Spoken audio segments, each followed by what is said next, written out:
பிரியமான சகோதர சகோதரிகளே, உங்கள் அனைவருக்கும் என் அன்பார்ந்த வணக்கம். கிறிஸ்துவின் நாமத்தினாலே, அவருடைய கிருபையுள்ள கருணையினாலே இந்த நாளை காண அவருடைய கண்களிலே நமக்கு கிருபை கிடைத்தது.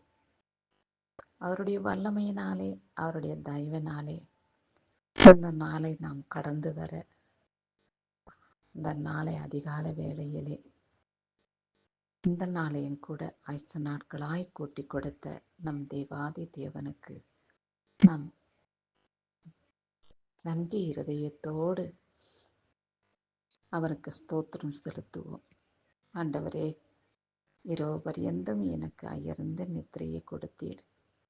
இந்த கால வேளையிலே உம்மோடு பேச எனக்கு உம்முடைய கண்களிலே கிருபை கிடைத்தது.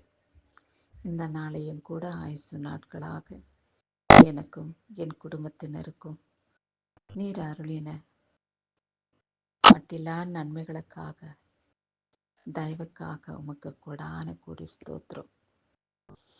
இதோ இந்த நாளுக்கு ஏற்ற நிம்மதியும் சமாதானத்தையும் நீர் எங்களுக்கு கொடும். வீணான பிரச்சனைகள், வேதனைகள், துக்கங்கள், துயரங்கள், விபத்துகள் ஒன்றும் எங்களை தொடாதபடி உம்முடைய மகிமையின் கோட்டைக்குள்ளே மூடி மறைத்து பாதுகாத்து எங்களை ரட்சித்தருளும் ஆண்டவரே என்று சொல்லி நாம் விண்ணப்பம் பண்ணுவோம். தாழ்மையின் இருதயத்தோடு, நான் ஒரு பாவி ஆண்டவரே, என் பாவத்துக்காக நீர் சிறுவியல் மாண்டீர், இரத்தத்தை சிந்தினீர். உம்முடைய இரத்தம் என்னை கழுவி பரிசுத்தமாக்கப்படட்டும் என்று நாம் தாழ்மையோடு அவரிடத்தில் வேண்டிக் கொள்ளும் பொழுது நம்முடைய தேவைகள் அனைத்தையும் அவரிடத்தில் முறையிடுவோம். கர்த்தர் கேட்பார், பதில் கொடுப்பார், ஆசீர்வதிப்பார். சரி, இந்த நாளிலே கர்த்தர் நமக்கு என்ன வார்த்தை கொடுத்திருக்கிறார் என்று காண்போம்.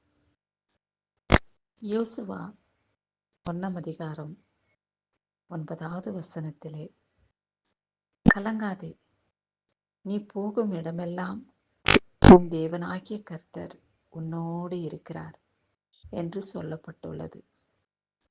இயேசுவாவுக்கு மாத்திரமல்ல, நமக்கும் கூட இந்த வார்த்தை பொருந்தும் அல்லவா? நாம் ஒரு இடத்துல போகும் பொழுது ஒருவேளை நாம் பயத்தோடு போகலாம், சந்தேகத்தோடு போகலாம், எப்படி முடியுமோ என்னவோ என்ற கலக்கத்தோடு ஒரு இடத்திலே நாம் செல்லலாம். ஆனால் கர்த்தர் உங்களை பார்த்துதான் பேசுகிறார். என் மகனே, என் மகளே, எதை குறித்தும் கலங்காதே. நீ போகிற வழியிலே நான் உன்னோடு கூட வருகிறேன். உன் கரங்களை பிடித்து உன்னை நான் வழிநடத்துகிறேன். இடங்கொள்ளா மட்டும் உன்னை நான் ஆசீர்வதிக்கவே ஆசீர்வதிப்பேன். என்னை மாத்திரம் நீ உன் தேவனாகிய கர்த்தர் இயேசு கிறிஸ்து தான் என்று விசுவாசித்தாயானால் உன்னோடு இருக்கிற கர்த்தர் எப்பேற்பட்டவர் என்பதை நீ அறிந்து கொள்வாய் என்று கர்த்தர் உங்களோடு பேசுகிறார். இயேசு கிறிஸ்துவினாலே செய்யக்கூடாத காரியம் ஒன்றுமில்லை. நமக்கு நன்மை செய்யும்படி அவர் நினைக்கும் பொழுது அதை தடுக்கத்தக்கவன் யார்? எண்ணி பார்ப்போம். அவர் நமக்கு நன்மை செய்கிறவராகவே இந்த பூமியில் சுற்றி திரிந்தார். அவர் நம்மை ஆசீர்வதிக்கவே, அவருடைய இரத்தத்தினாலே நம்மை கழுவி பரிசுத்தமாக்கப்பட்டு பரலோக ராஜ்யத்துக்கு சொந்தக்காரர்களாக நியமிக்கவே இந்த பூமியில் அவதரித்து ஜீவனை கொடுத்தார். அவருடைய கிருபைக்கு, அவருடைய தயவுக்கு கொடான கொடி ஸ்தோத்திரம். நம் தாய் தகப்பனுக்காக நம் உயிரை கொடுப்போமா? இல்லை நம் பிள்ளைகளுக்காக நம் ஜீவனை கொடுப்போமா?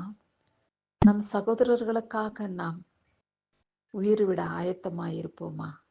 இல்லை இல்லை. அப்பேற்பட்ட சூழ்நிலை வந்தாலும் கூட சரி இருக்கட்டும், காலம் போன போக்கிலே நடக்கிறது என்று நம்மை நாமே சமாதானப்படுத்திக் கொள்வோம். ஆனால் இயேசு கிறிஸ்து நம் பாவிகளாய் இருக்கும் பொழுதே நம்மீது கருணை காட்டி இரக்கம் வைத்து நம்மளை அவருடைய இரத்தத்தினாலே கழுவி பரிசுத்தப்படுத்தும்படியாக அவருடைய இரத்தத்தை சிந்தி பல காயங்களை அவர் ஏற்றுக்கொண்டு நமக்கு ஜீவனை கொடுத்தார். இன்றைக்கு நாம் ஜீவனோடு இருக்கிறது அவருடைய சுத்த கிருபைதான். அவர் நம்மேல் வைத்த அன்பு. அவர் நம்மேல் வைத்த அன்பை வெளிப்படுத்தவே தன் ஜீவனை கொடுத்தார் அல்லவா? நாம் அவருக்காக என்ன கொடுப்போம்? சிந்தியுங்கள், யோசிச்சு, ஆண்டவரே, உமக்காக நான் என்ன செய்ய முடியும்? என்ன நான் கொடுத்தால் நீங்க பிரியப்படுவீங்க என்று அவரிடத்தில் பேசுவீர்களா?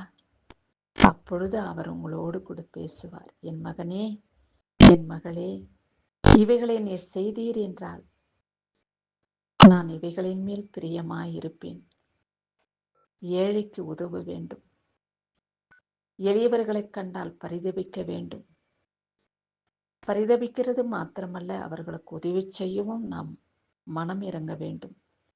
தாழ்மையின் இருதயத்தை நாம் அணிந்து கொள்ள வேண்டும். நம்மிடத்திலே நாம் அன்பு கூறுகிறது போல பிறனிடத்திலும் நாம் அன்பு கூற வேண்டும். இவைகளை கர்த்தர் நம்மிடத்திலே விரும்புகிறார்.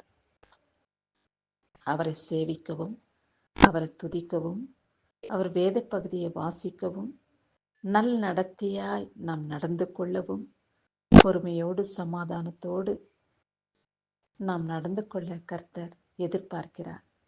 இவைகளெல்லாம் செய்ய ஆயத்தமா என்று கர்த்தர் கேட்கும்போது நீங்கள் அவருக்கு என்ன பதில் சொல்வீர்கள்?